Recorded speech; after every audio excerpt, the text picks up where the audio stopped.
It has been my life's work to investigate the DWEMER, their dubious history and mysterious banishment. My goal with this text is to share my findings and conclusions based on 80 years spent studying their unique architectural remains. The migration of the deep elves from their ancestral DWEMERs, now Morrowind, is a generally accepted fact. Recorded history supports this, specifically mentioning the Rorken clan's refusal to join King Dumak in the forming of the First Council and their subsequent exodus to Hammerfell. The architectural premise is also sound, as the building habits of the dwarves adapted and changed, albeit slowly and in subtle ways, over time and land. I propose that some of these differences are stylistic as well as practical. Traditional viewpoints suggest that the Vardenfell DWEMER were the most prolific of their kind. Based on my excavations throughout Skyrim, Morrowind, and High Rock, I am not sure that this is the case. While Vardenfell is almost cluttered with dwarven ruins poking through the surface of the landscape, the construction of those ruins is fundamentally different from the majority of what I've observed elsewhere. Further, as we delve into Vardenfell ruins, we notice that their internal structure is quite different. While major civic and operational chambers are found near the surface in a Vardenfell ruin, that is not typically the case on the mainland. Minor passageways and storehouse rooms are near the surface, but more important locations don't occur until we explore much deeper. Because such major locations are well hidden in DWEMER ruins outside of Morrowind, many scholars believe they were in fact not present in ruins outside that province. This premature conclusion led some to believe such sites to be mere outposts. My research has shown this not to be the case. There are a few theories that may explain this difference. Perhaps clan architects simply had their own styles and preferences when it came to civic planning. This seems only somewhat likely, as dwarven techniques were based on empirical study.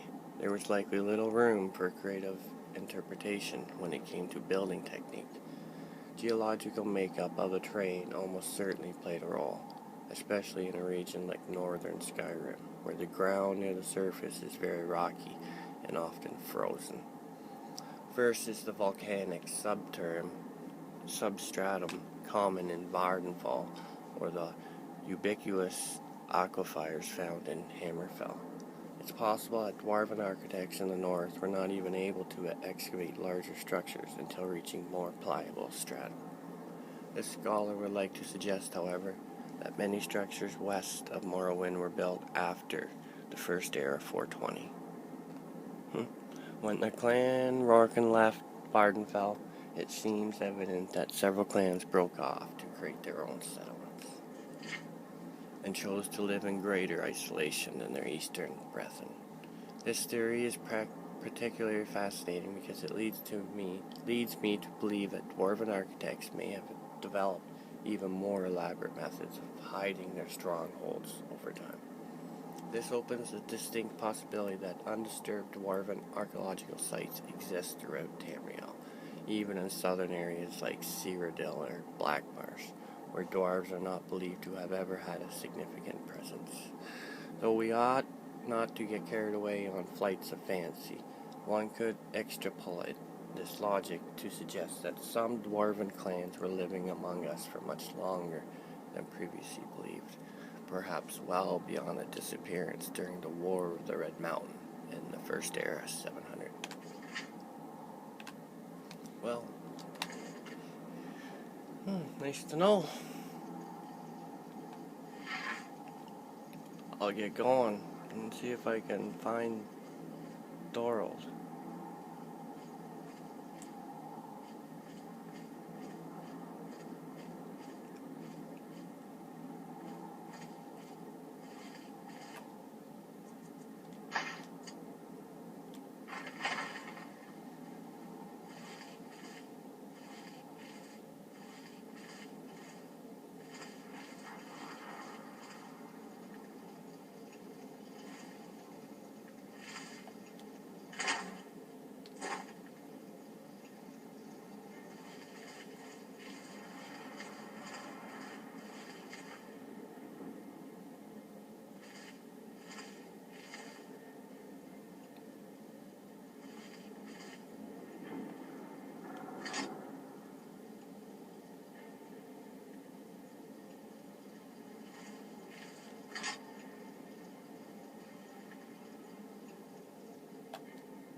They're not getting any weapons.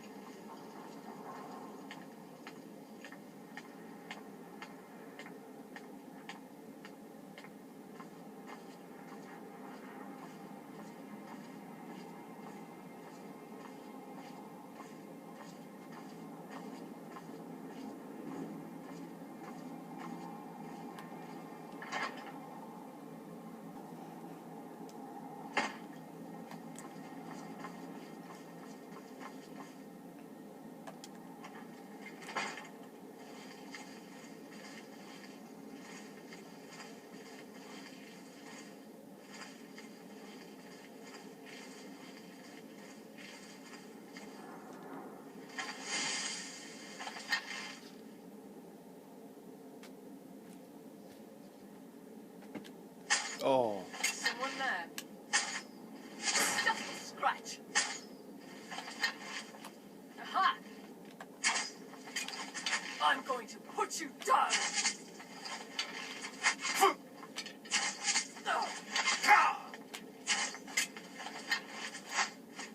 Never Where should are have you? come there. Someone there.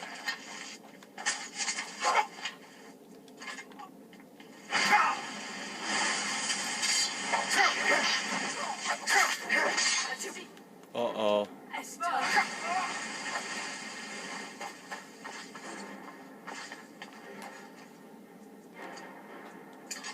Oh, healing.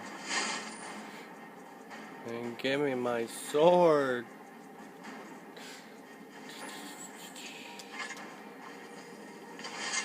I love your miserable life.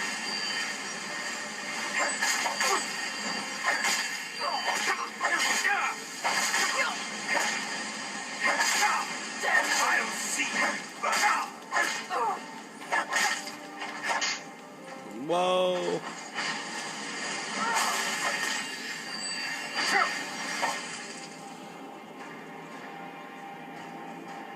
Uh-oh.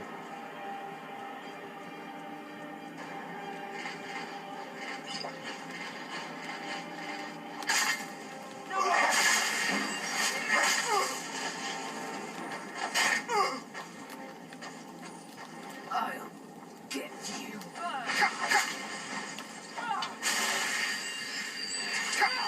I'll end your miserable life.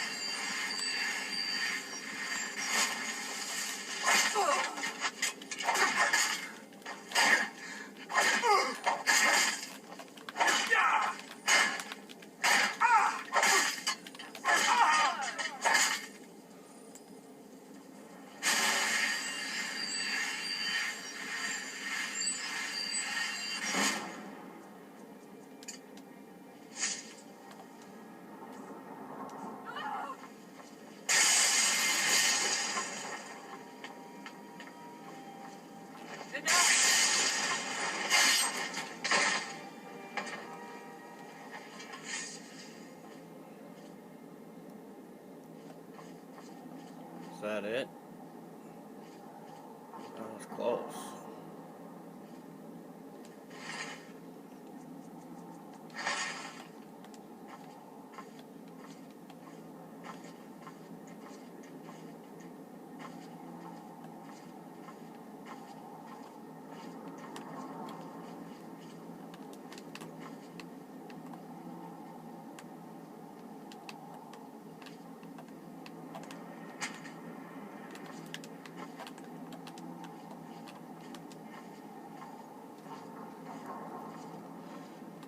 Bad.